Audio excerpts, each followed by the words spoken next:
Yusuf. Yeah, so I'm from Nigeria originally, and then came to Canada as a student in 2020, just after the COVID session, and I was in school doing so well initially, but things happened back home. Dad got ill, the dollar rise, and my parents could not really afford my fees again and to take care of me. So started looking for shelters and alternatives and to get the refugee status so I can get my life back together by myself. So that's why I'm new to this street, and I was at my Maxwell Megan Center, the Salvation Army, in the past, but because of my health condition, I have a health condition called sickle cell.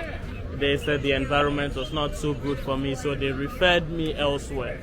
So it's still on this street though, but it's just down there, and I just come here to see my friends, my homies, and everything. So that's it. Cool now. And your plans? My plans? Yeah, I just come here, I sit, and my plans for the future actually is to be a businessman, to deal in business and everything. So I'm studying business in school, like I told you. Yeah, Yes. International business. Correct. So yeah. This one hit really close to home, guys, because if you don't know, I'm a Nigerian international student as well. I came to Canada in 2008 as an international student, and he's not joking. During the COVID time, like as a 2020, towards the end of 2020, it was 350 naira to 1 Canadian. Ask me how much it is today.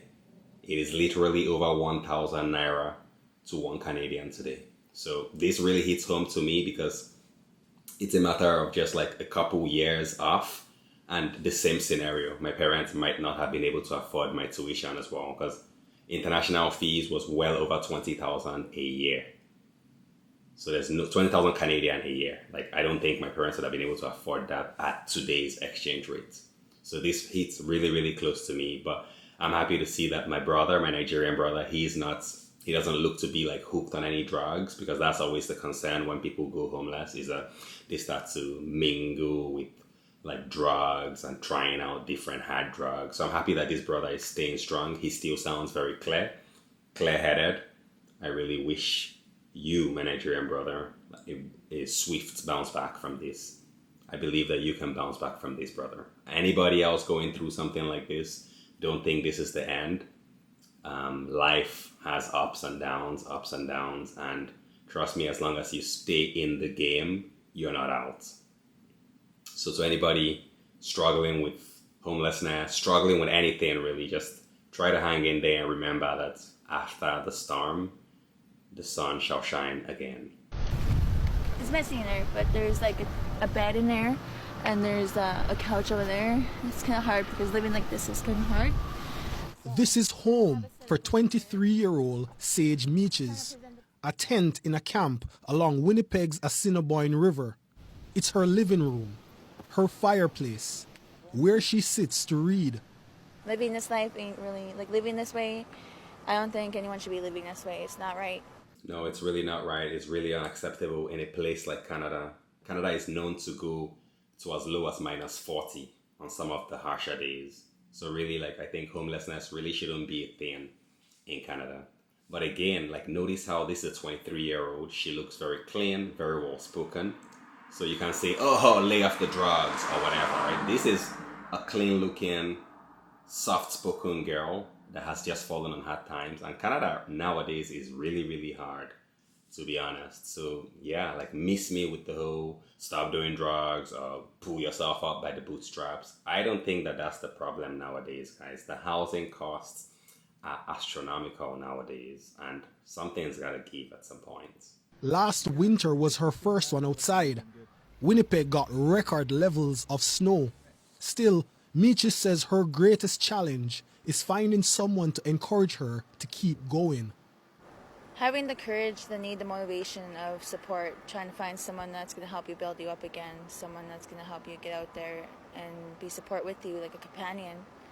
That's the hardest thing. The latest Winnipeg street census estimates there are people experiencing homelessness in Winnipeg. Over a 24-hour period, volunteers searched the city to find homeless people. They spoke with more. Did you see how the smoke, you could see that guy's breath? That's really how cold it is. And it's probably not even that cold right now because he's not wearing a winter jacket. It gets really, really cold here, guys. Nobody should be homeless in Canada, in my opinion. More than 1,200, but researchers say that number is just the tip of the iceberg.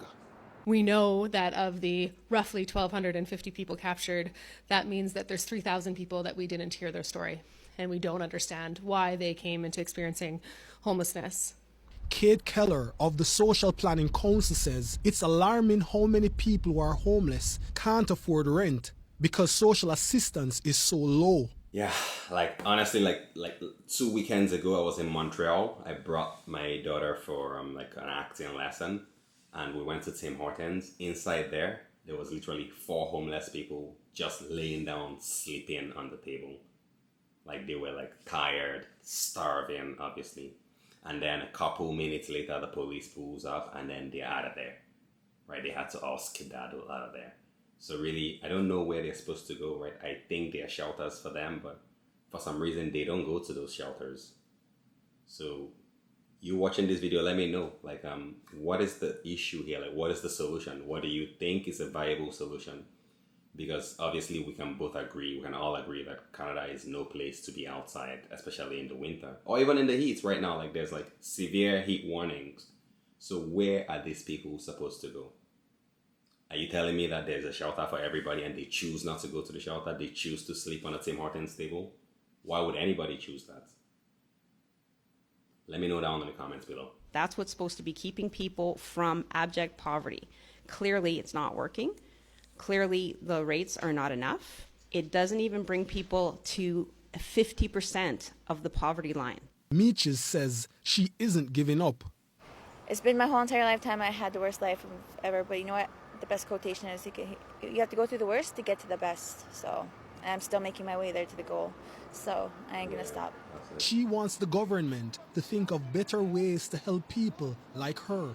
Andrew Wiles, CBC News, Winnipeg. Oh, I really hope once again that, because as you can see, this sister is very well spoken, very clean looking. You can see the potential in her. You can see the passion. You can see that she still has a zest and a will to survive. I really hope that she doesn't turn to those hard drugs that they're always doing on the streets. Because in Montreal, you literally see people shooting up.